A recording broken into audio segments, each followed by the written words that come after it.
नमस्कार एवरीवन, बहुत बहुत स्वागत है हमारे यूट्यूब चैनल पे। आशा करता हूँ सब अच्छे होंगे। 11:39 हुए हैं और निफ्टी बैंक में मार्केट का बेरिश इंटेंशन एक्सट्रीमली बेरिश था। आपने सुबह देखा था, अगर देखे होगे वीडियोस तो फर्स्ट टाइम मैंने मॉर्निंग में ट्रेड किया था, करीब 11 बजे के आसपास 10 मिनट में टारगेट मिला था, क्योंकि आज का मार्केट एक तरफा था और बिल्कुल आसान ट्रेड था। आप जाके ट्रेड ले सकते थे क्योंकि स्ट्रेंथ बहुत ज्यादा था उसमें। पहले हमें कि स्टॉक में ट्रेड करना है, मैं इसीलिए रोज स्टॉक में करता हूँ, क्योंकि यही कहना चाहता हूँ कि स्टॉक में 10 में से 9 तो एक पॉसिबल है कि आपके ट्रेड जाएंगे ही जाएंगे। आज ज्यादा बिना टाइम वेस्ट करे हुए सबसे बड़ा क्वेश्चन यही होता है आपका कि स्टॉक सिलेक्शन इंपॉर्टेंट होता है, कि हमें स्टॉक सिलेक्शन के वीडियो मिले जिसमें कंसोलिडेशन हो। देखो, लोग स्टॉक में ट्रेड करने से नहीं डरते, लेकिन स्टॉक में ट्रेड करने से लोग अवॉइड क्यों करते हैं, दूर क्यों भागते हैं?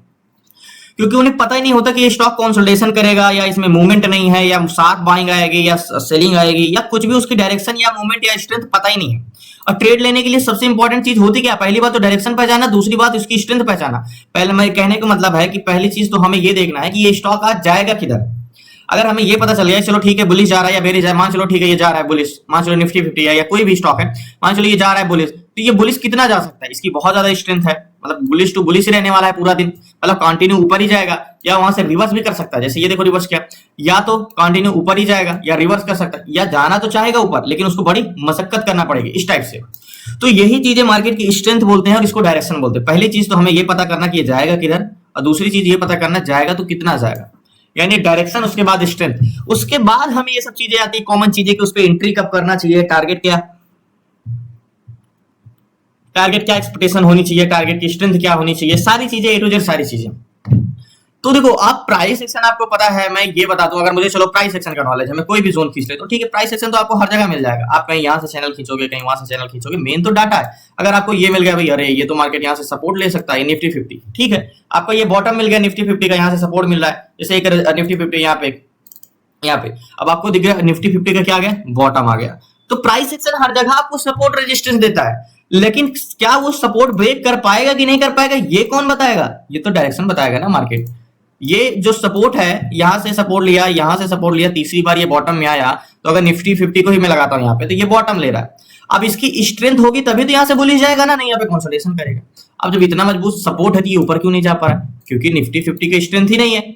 यही चीज मैं स्टॉक में समझाना चाहता हूँ, क्योंकि मार्केट में अगर मैं वॉल्यूम की बात करूं तो दो निफ्टी 50 लगा है ना, ओके, निफ्टी, ओके, एग्जैक्टली यहाँ पे। तो इसकी वॉल्यूम क्या है? 9,77,000, 10,44,000, चलो कॉल साइड का तो वॉल्यूम है, और 21,150 पे 90 लाख वॉल्यूम और 61 लाख वॉल्यूम, 4,26,000 एंड 5,76,000। तो यहाँ पे इसकी स्ट्रेंथ जोन ही नहीं बन रही, तो मार्केट अगर यहाँ से बहुत मजबूत सपोर्ट भी है तब भी ऊपर नहीं जाएगा।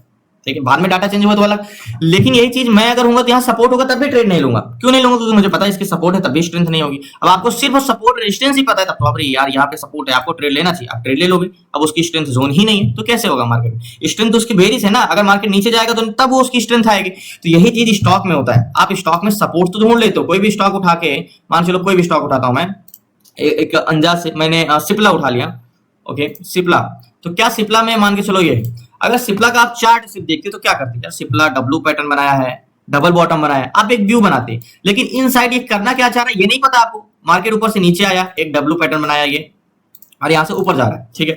अब मैं हूंगा तो आप क्या, अभी तक आप जब मार्केट ये गिर रहा था ये स्टॉक सिप्ला, तब आप नीचे जाने का ट्रेड लेते, अब जब सी ऊपर जाने लगा तो आप बॉटम। लेकिन अगर मैं बता दूं सिप्ला में किधर का ट्रेड लूंगा, अगर मुझे होगा तो मैं इसमें ट्रेड लेना है मुझे कि नहीं लेना, ये चार्ट देख के डब्ल्यू पैटर्न देख के मैं डिसाइड नहीं करूंगा कि मुझे ट्रेड करना चाहिए कि नहीं करना चाहिए। ये मैं यहाँ से डाटा देखूंगा, I think Cipla, okay, Cipla का डाटा लगाते हैं, कहाँ, ये सिप्ला, ओके। तो सिप्ला में मुझे क्या करना चाहिए, बेरिश ट्रेड लेना चाहिए या बुलिश ट्रेड लेना चाहिए, क्या स्ट्रेंथ जोन होनी चाहिए? तो एग्जैक्टली मुझे तो इसमें बेरिश ट्रेड बन रहा है सिप्ला में, वो भी bearish extreme, bear to bearish है, ये भी नहीं कि बियर टू बुलिश होगा। तो सिप्ला में ये मुझे डबल बॉटम भी मिलेगा तब भी मैं ट्रेड नहीं लूंगा, क्योंकि ये लास्ट टाइम क्लोजिंग प्राइस अपने मार्केट नीचे ही देगा, ये बहुत ऊपर जाने वाला नहीं है। क्योंकि इसका आपको डाटा देखो क्या है, 3941 कॉल सेलर है, पुट सेलर 2614 है, volume bearish 3223 and call volume 2861 और इन द मनी कॉन्ट्रैक्ट। तो सिप्ला कैसे आप बोल सकते हो यहाँ पे बॉटम मिलेगा तो ट्रेड लोगे? नहीं ले सकते। आपको यहाँ पे ये कहीं से भी रिवर्स करने वाला है, मैं बता दूं, ये आपको आखिर में बताऊंगा, ये बहुत ज्यादा इसकी स्ट्रेंथ जोन नहीं है। अगर मैं इसको 1 डे टाइम फ्रेम में लगाऊं तो मुझे कंफर्मेशन मिलेगा, तो इसमें बेरिश ट्रेड जा सकता हूँ। कैसा कंफर्मेशन? जैसे कि एक हॉरिजॉन्टल जोन खींचते हैं यहाँ पे, और ये वाला जोन ले सकते हैं, या ये वाला कैंडल्स का बॉडी ले सकते हैं यहाँ का, ओके, ये 5 मिनट टाइम फ्रेम, ये वाले बॉटम से यहाँ पे मुझे कंफर्मेशन मिलेगा तो ये मार्केट गिरने वाला है। आपको भले यहाँ पे डब्ल्यू पैटर्न दिख रहा है, आपको डब्ल्यू पैटर्न ट्रेड ले लो, लेकिन यहाँ से ये बेयर टू बुलिश ही होने वाला, ये ऐसे जाने वाला है।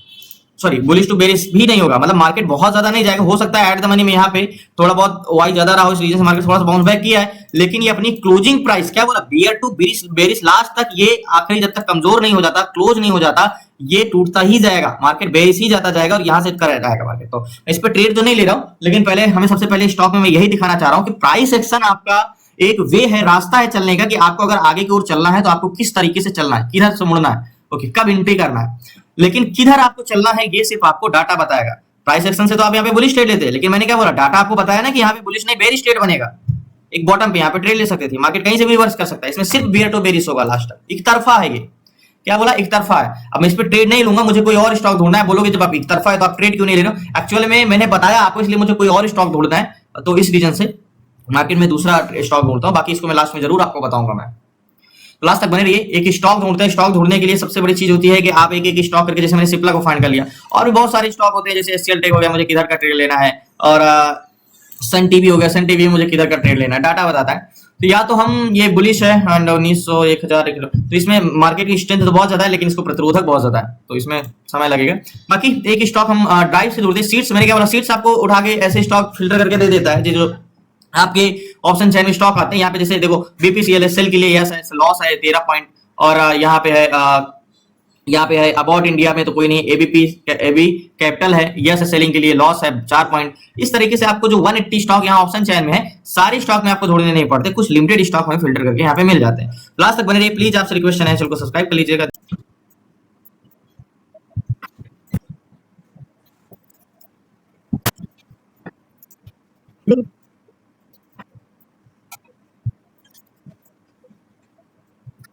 सो फाइनली सबसे बड़ी चीज ये है कि मार्केट में जितने भी मैंने सीट्स में देखे स्टॉक, सारे स्ट्रेंथ दे चुके, मतलब उनकी स्ट्रेंथ खत्म हो चुकी है, क्योंकि ट्रेड लेने के लिए हमें जो मॉर्निंग में ट्रेड मिलते हैं वो बेस्ट रहते हैं, क्योंकि सारे में स्ट्रेंथ खत्म हो चुकी है। तो देखते हैं, एक ऑप्शन चैन से ही ढूंढते हैं, सीट्स में तो मुझे कोई स्टॉक मिल नहीं रहे। लास्ट तक भाई सीट्स में एक स्टॉक,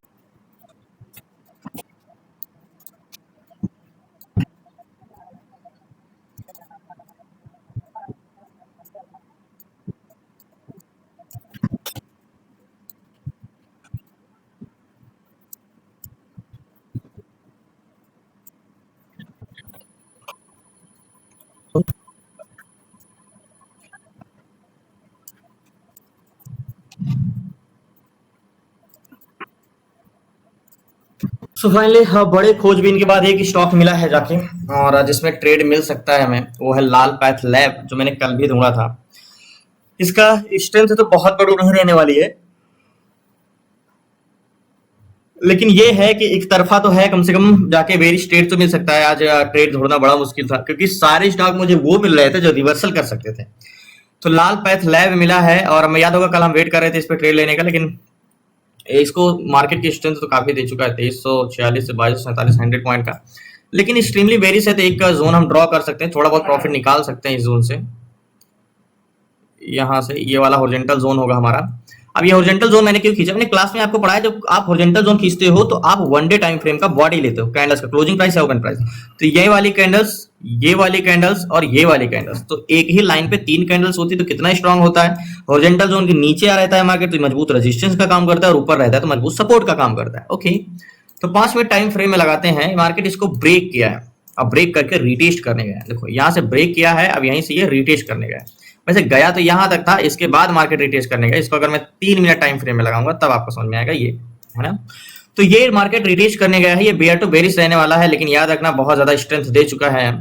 तो गैन कैलकुलेटर में इसका हॉरिजॉन्टल जोन का प्राइस हम पहले डालते हैं, गैन कैलकुलेटर में 2250 रुपए, ओके, यहाँ पे 2250 रुपए का गैन कैलकुलेटर में प्राइस डालते हैं। तो सेलिंग साइड कहाँ पे है, स्टॉप लॉस तो 2244 के नीचे आता है, तब आप सेल साइड जा सकते हो, तो 2233 का टारगेट लगा सकते हो लाल पैथ लैब में।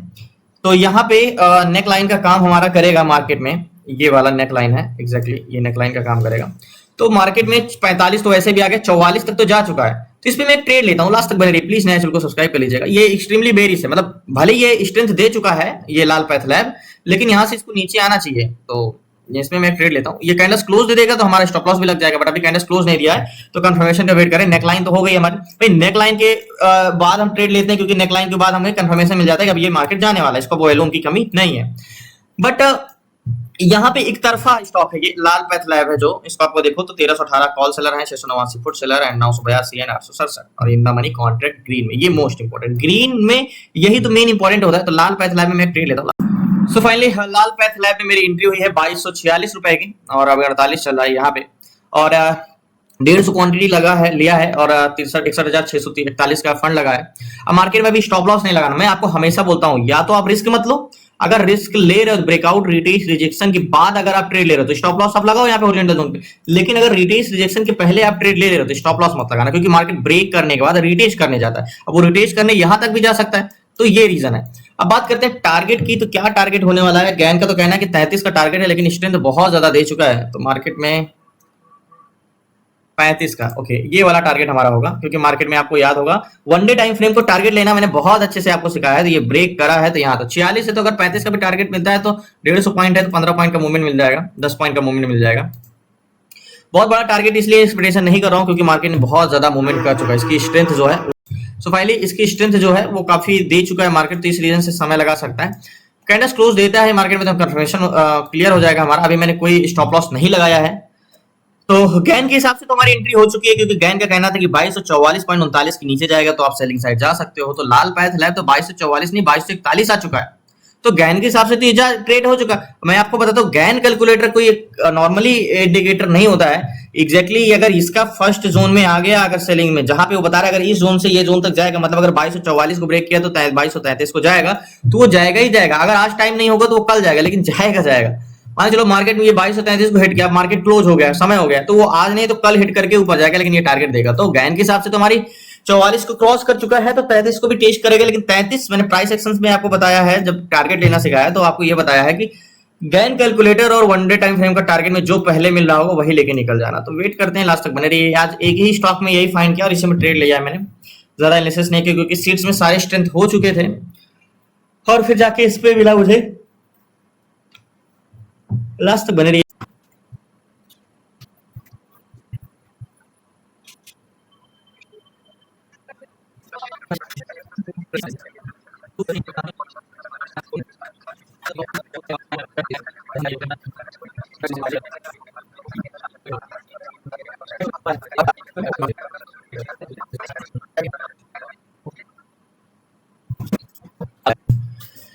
सो फाइनली मार्केट में ऐसा लग रहा था कि बस टारगेट दे दिया, 38 तक आया है, बट पता नहीं क्या प्रॉब्लम थी कि ऊपर जा गया फिर टेस्ट करने। टारगेट पॉइंट हमारा 35 का है। मैंने बोला ना इसमें आंख बंद कर ट्रेड कर लो, वैसे मैंने नेकलाइन के बाहर कैंडल्स क्लोज होने का तो वेट नहीं किया, क्योंकि मुझे पता है कि ऐसे डाटा होते हैं तो आंख बंद करके ट्रेड किया ही जाता है। बेयर टू बेरिश ही रहने वाला है, बेयर टू बुलिश नहीं हो सकता। इसका रीजन कहने के मतलब कि बेयर टू बेरिश मतलब गिरता ही रहेगा मार्केट, रिवर्सल नहीं आएगा। बट गैन का कहना है भी अगर 44 को ब्रेक किया तो 33 तक जाना तय है, लेकिन हम 33 तक तो वेट नहीं करेंगे, क्योंकि आपको पता है यहाँ पे 44 को ब्रेक किया तो 33.67 तक आना तय। बट हम यहाँ तक तो इंतजार नहीं करेंगे, हम 35 का टारगेट लेंगे और 43 चल रहा है, यानी 538 पॉइंट और गिरता है तो मार्केट में हम तो ऐसे 46 की बाई है मेरी यहाँ पे, 43 चला भी तो 3 पॉइंट का ही प्रॉफिट हो रहा है। वेट करते हैं, देखते हैं।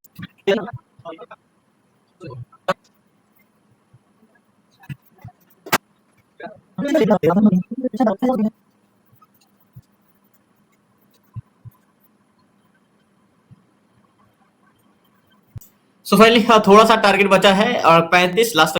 सो फाइनली मार्केट से मैं एग्जिट करने तो जा रहा था, बट मार्केट में स्क्वायर ऑफ नहीं कर पाया। मार्केट बहुत जल्दी ऊपर निकल गया है, यहाँ तक तो आया 35 तक, 35.39 तक आया और मेरा टारगेट था 35 रुपए का, 2235 का, लेकिन मार्केट टेस्ट करके ऊपर चला गया, तो मार्केट से मैं स्क्वायर ऑफ नहीं कर पाया position. Market bear to bearish रहने वाला, दोबारा आता है जोन पे टेस्ट कर देता, मार्केट स्क्वायर ऑफ करेंगे। अभी 36 चला, मार्केट यहीं से बाउंस बैक हो गया वापस, इस रीजन से मार्केट में स्क्वायर ऑफ नहीं कर पाया। फिर से आता है, मुझे देखो अगर मुझे ये टेंशन होती यार कहीं से भी रिवर्स कर सकता है तो मैं मार्केट में ऊपर भी एग्जिट कर देता, 4 पॉइंट 5 पॉइंट भी मिलता था मुझे, लेकिन मुझे पता है ये बेयर टू बेरिश रहने वाला, नीचे ही जाएगा लास्ट तक, तो इस रीजन से मैं होल्ड हूं। बट आपको पता होना चाहिए डाटा कि आप कब एक्सट्रीमली बेरिश है कब बेरिश है।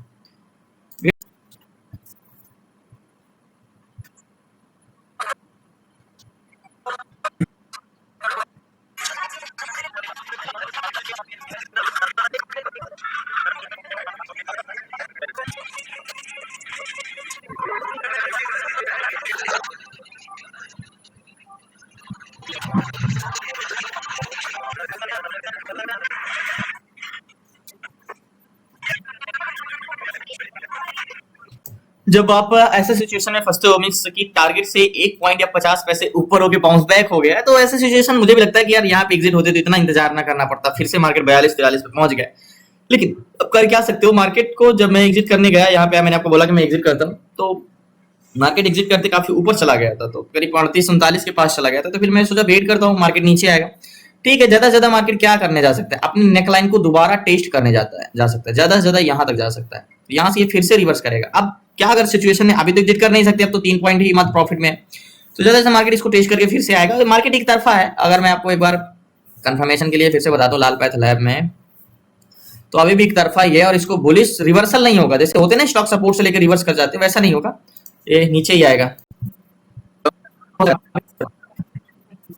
सॉरी, मैंने आपको लाइव नहीं दिखा सका, लेकिन मार्केट से मैंने स्क्वायर ऑफ कर दिया। और ये मार्केट में जब दोबारा, मैंने क्या बोला, मार्केट बेयर टू बेरिश ही रहने वाला है। और मार्केट में याद होगा मैंने यहाँ पे एग्जिट नहीं कर पाया था, ये वाला मेरा 35 का टारगेट था, ये वाले जोन पे, तो मार्केट नीचे आया तो एग्जिट नहीं कर पाया। इसके बाद मार्केट वापस गया था इस जोन तक, मैंने बोला था मैं होल्ड रखूंगा। उसके बाद मार्केट नीचे आया था, मार्केट 35 ही नहीं 33 तक का आया है, 30 का, मतलब गैन का भी पहला टारगेट जो था हमारा, कि गैन का पहला टारगेट तो देगा ही देगा, 33 नहीं, मैंने फिर बाद में यहाँ पे एग्जिट कर दिया था 33.3 पैसे पे। इतना तेजी से आया था, मुझे स्क्वायर ऑफ करते करते मार्केट से मैं मार्केट फिर से ऊपर चला गया था और भी नीचे गिरा था, 30 तक आया था, बट मार्केट फिर से हिट किया तो मार्केट से मैंने यहीं पे एग्जिट कर दिया था। मैंने क्या बोला था, वो ऐसे जब स्टॉक होते हैं तो आपको ज्यादा डरने या ज्यादा सोचने की जरूरत नहीं होती, यार ये तो बाउंस बैक हो रहा है, वापस कैसे आएगा। तो मुझे पता था कि ज्यादा से ज्यादा ये क्या करने जा सकता है, नेकलाइन को टेस्ट करने जा सकता है, उसके बाद ये डाउन ट्रेड में ही आएगा। मार्केट तो यहाँ तक आया, 30 तक आया, लेकिन मैंने यहाँ पे स्क्वायर ऑफ नहीं कर पाया था, दोबारा चला गया था मार्केट, उसके बाद फिर से नीचे आया तो एग्जिट किया। यही मैं आपको सिखाना चाहता हूँ, यही समझाना चाहता हूँ कि हम एक स्टॉक में, मैं 100% कहता हूं कि एक व्यक्ति जो 500, 600, 700 कमाने के लिए अपने 12 घंटे लाइफ के दे रहा है, कहीं ना कहीं वो थोड़ी सी चीजें सीख ले, मैं सच में कह रहा हूं, थोड़ी सी चीजें सीख ले तो वो स्टॉक में उतना आराम से कमा सकता है, उतना, और वो अपने लाइफ के 12 घंटा जो 700, 800 कमाने के लिए दे रहा है, उतना वो इजीली से कमा सकता है। मैं खुद कहता हूं, मैं कभी भी ऑप्शन के लिए रिफर नहीं करता, क्योंकि ऑप्शन एक साइकोलॉजिकल है और उसमें एक्सपीरियंस की बहुत जरूरत पड़ती है कि क्या डाटा चेंजेस हो रहे हैं, क्योंकि उसमें ट्रैप भी होता है डाटा, तो आपको साइकोलॉजिकल बहुत मजबूत होना पड़ता है, patience is the most important, और बहुत सी चीजें देखनी पड़ती हैं ऑप्शन के लिए। जब आपका स्टॉक में एक्सपीरियंस अच्छा हो जाता है, तब ऑप्शन में आपकी कंसिस्टेंसी बनती है। लेकिन स्टॉक में उतनी चीजें नहीं देखनी, आपको एक रूल पता करना कि इतना ये इधर रहेगा, इतना ये इधर रहेगा तो हमारा स्टॉक इस डायरेक्शन में चलेगा, इतना डाटा इधर रहेगा तो हमारा स्टॉक ऐसे चलेगा, इतना डाटा और इतना डाटा ये इधर रहेगा तो हमारा एक्सट्रीमली बेरिश है, एक्सट्रीमली बुलिश है, बस इतना जान लो। और इसमें ट्रैप भी नहीं होता है, बेयर टू बेरिश रहने वाला, लाल पथ लैब हो गया, जैसे और भी चीजें हो गया। मैंने क्यों नहीं ट्रेड लिया किसी और में, इसमें क्यों लिया, मैंने सीट्स में मुझे मिला, सीट्स में मुझे कोई स्टॉक नहीं मिल रहा था, क्योंकि यहाँ पे सारे स्टॉक मूवमेंट दे चुके थे।